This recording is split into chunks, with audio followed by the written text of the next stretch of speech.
محصورا كلية أو جزئية وما به البيان سور وإلا فمبتدأ.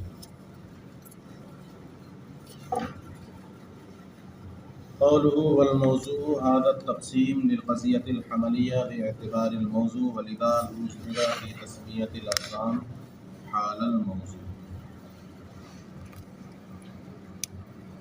اب یہ ایک نئی تقسیم قضیہ حملیہ کی شروع ہو رہی ہے. قضیے کی دو قسمیں ہیں، قضیہ حملیہ، قضیہ شرطیہ. اب یہ جو نئی تقسیم ہے یہ قضیہ حملیہ کی،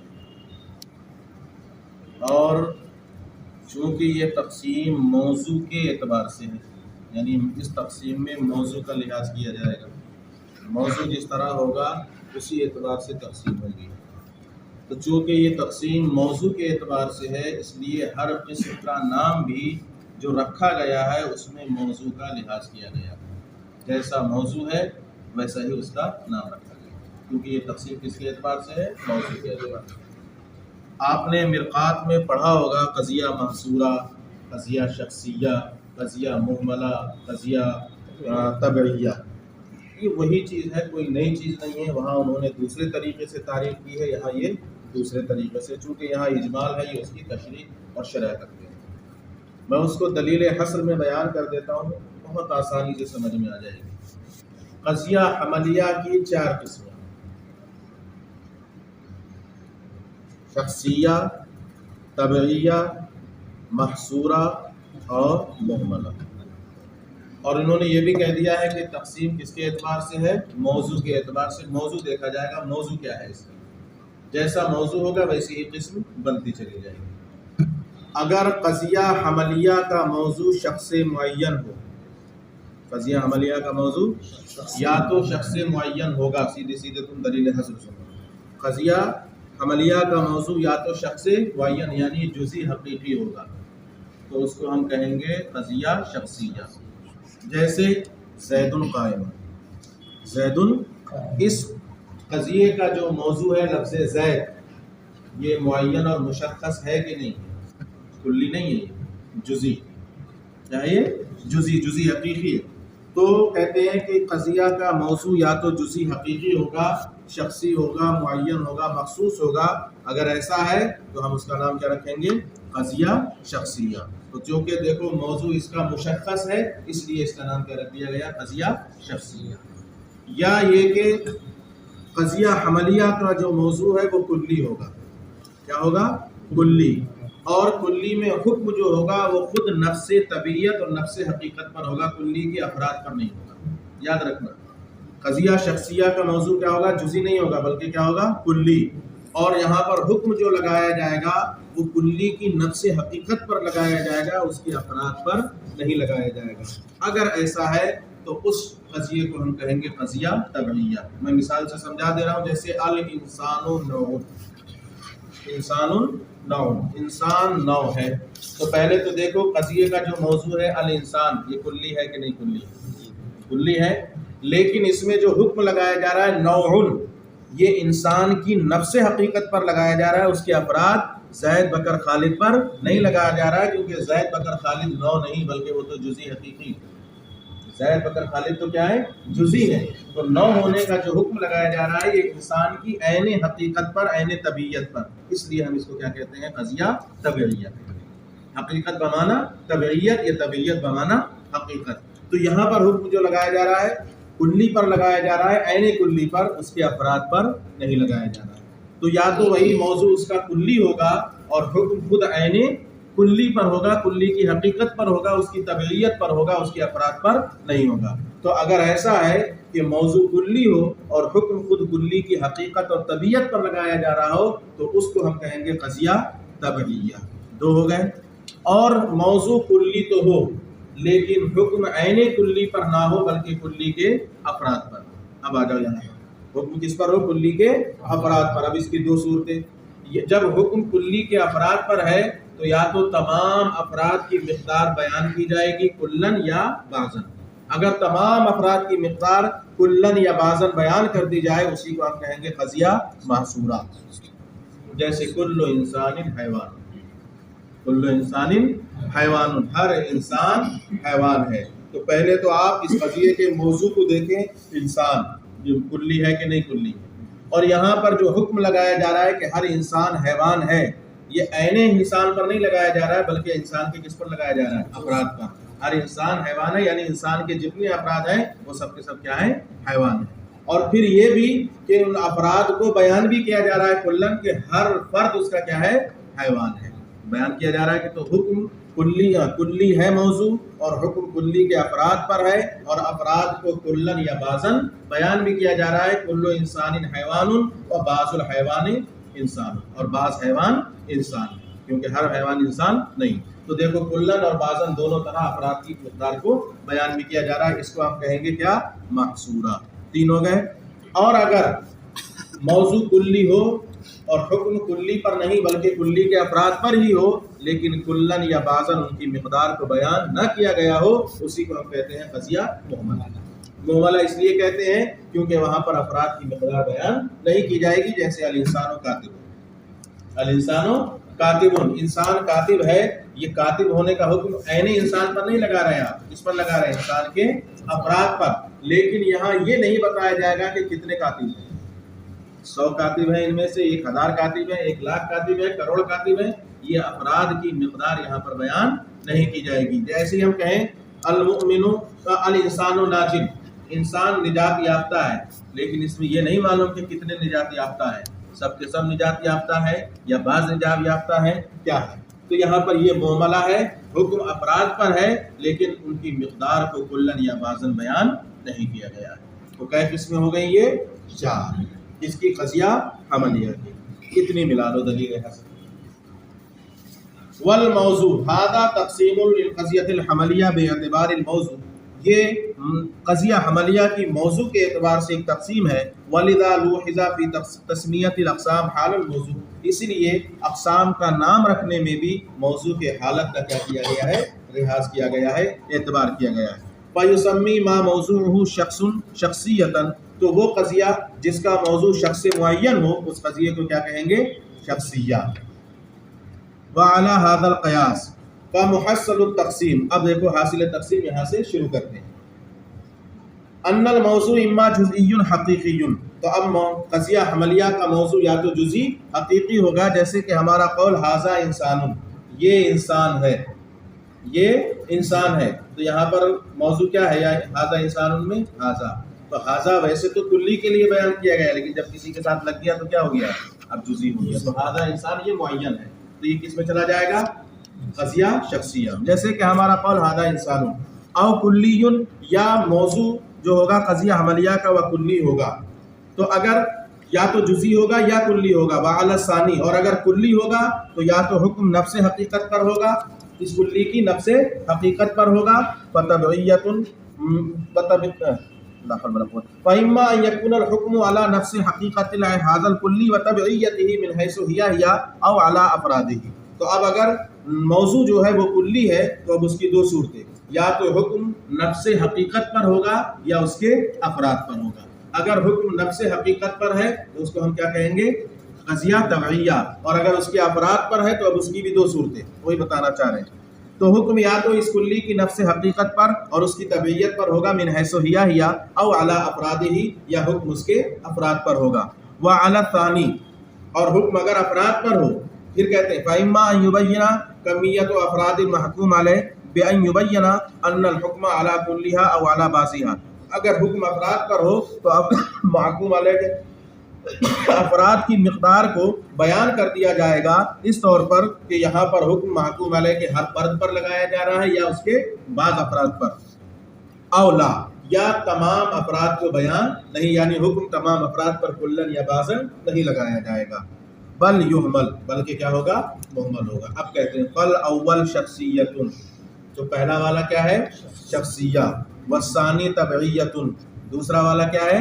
تبعیہ، والثالث معصورۃ، اور تیسرا والا کیا ہے؟ معصورہ، والرابع محملۃ، اور چوتھا والا کیا ہے؟ محملہ۔ انہوں نے دلیل حصر کو ایک ہی ساتھ کر دیا ہے، ہم نے الگ کر دیا تھا، ہم نے جزئی کو بالکل الگ کر دیا تھا، اور پھر کلی کو بھی کیا تھا، تو کلی کو جب کلی پر حکم لگے تو الگ کر دیا تھا، اور افراد پر حکم لگے تو الگ کر دیا تھا۔ ان کے اعتبار سے میں آخر میں بتا دوں گا ایک بار۔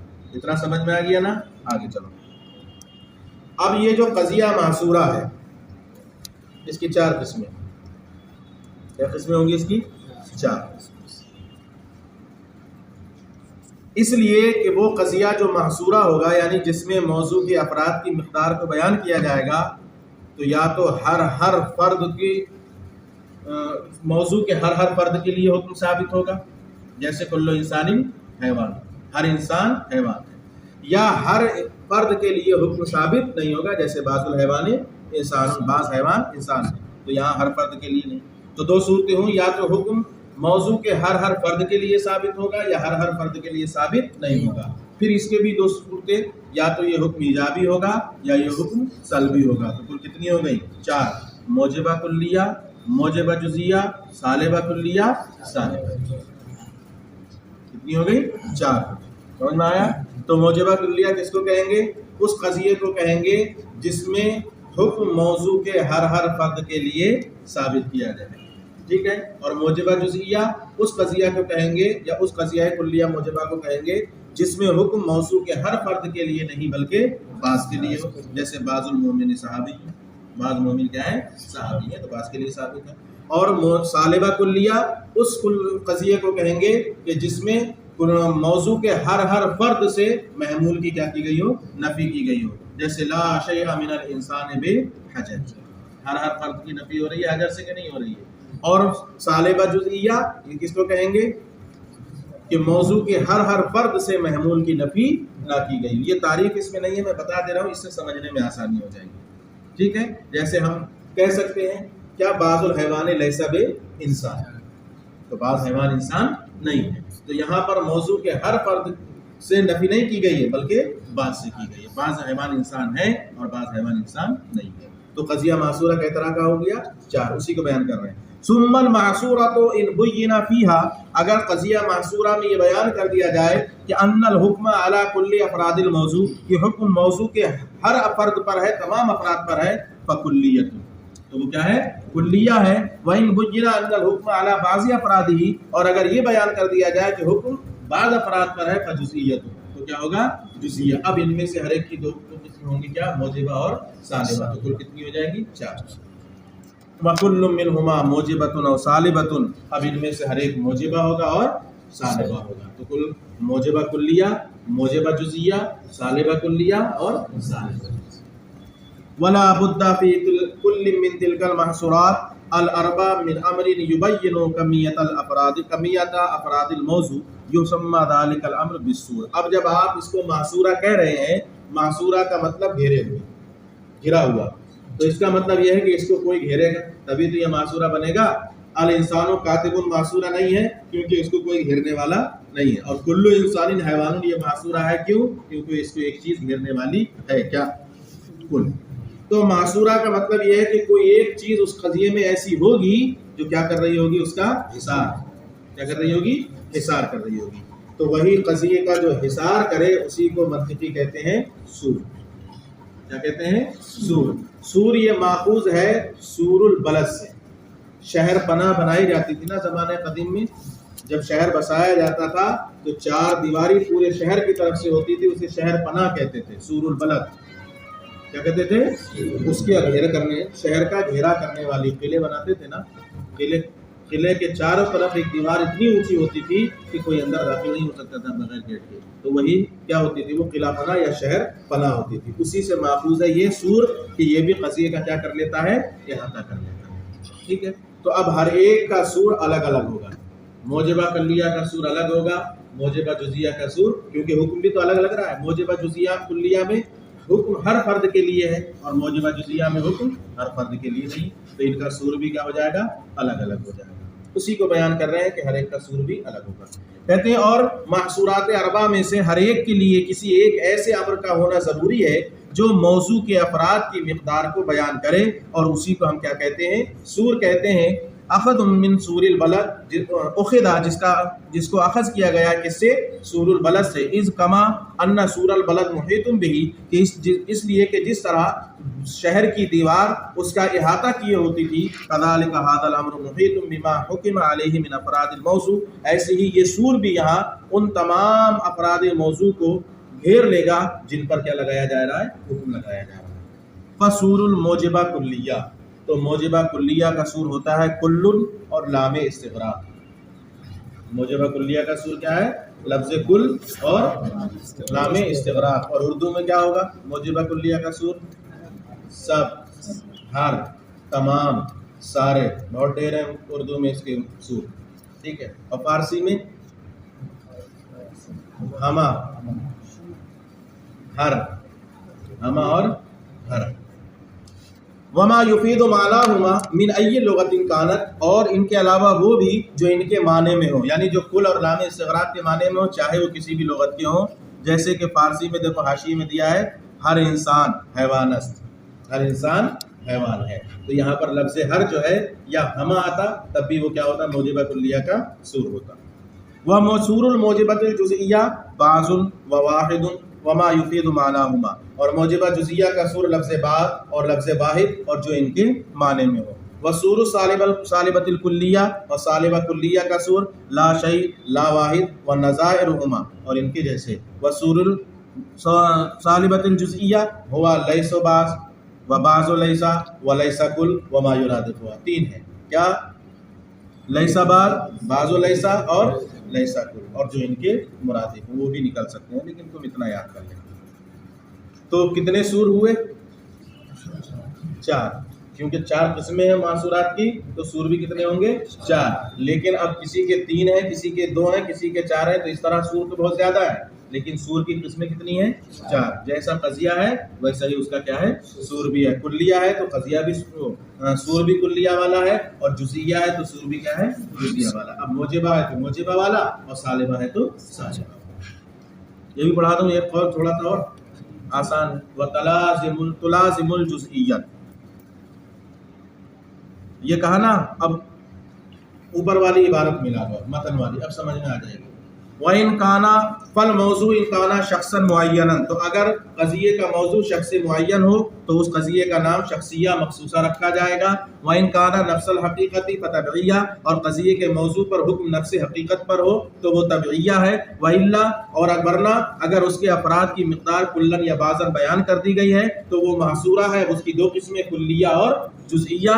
وما بہ البیان سور، اور جس کے ذریعے یہ مقدار بیان کی جائے اس کو کیا کہیں گے؟ سور کہیں گے۔ وَإِلَّا فَمُهْمَلَةٌ، اور اگر کلن یا بعضاً مقدار نہ بیان کی گئی ہو تو اس قضیے کو کیا کہیں گے؟ قضیہ مہملہ، جیسے الانسان کاتب ہو۔ پھر کہتے ہیں وَتُلَازِمُ الْجُزْئِيَّةَ، اور یہ قضیہ مہملہ، یہ قضیہ جزئیہ موجبہ جزئیہ کو لازم ہے، دونوں میں تلازم ہے، یعنی موجبہ جزئیہ میں قضیہ مہملہ پایا جائے گا اور قضیہ مہملہ میں موجبہ جزئیہ پایا جائے گا۔ یہ بتانا مقصود ہے۔ کیسے؟ قضیہ مہملہ کسے کہتے ہیں؟ جس میں کلن یا بعضاً مقدار نہ بیان کی گئی ہو، مطلق کیا ہو، جیسے الانسان کاتب ہو۔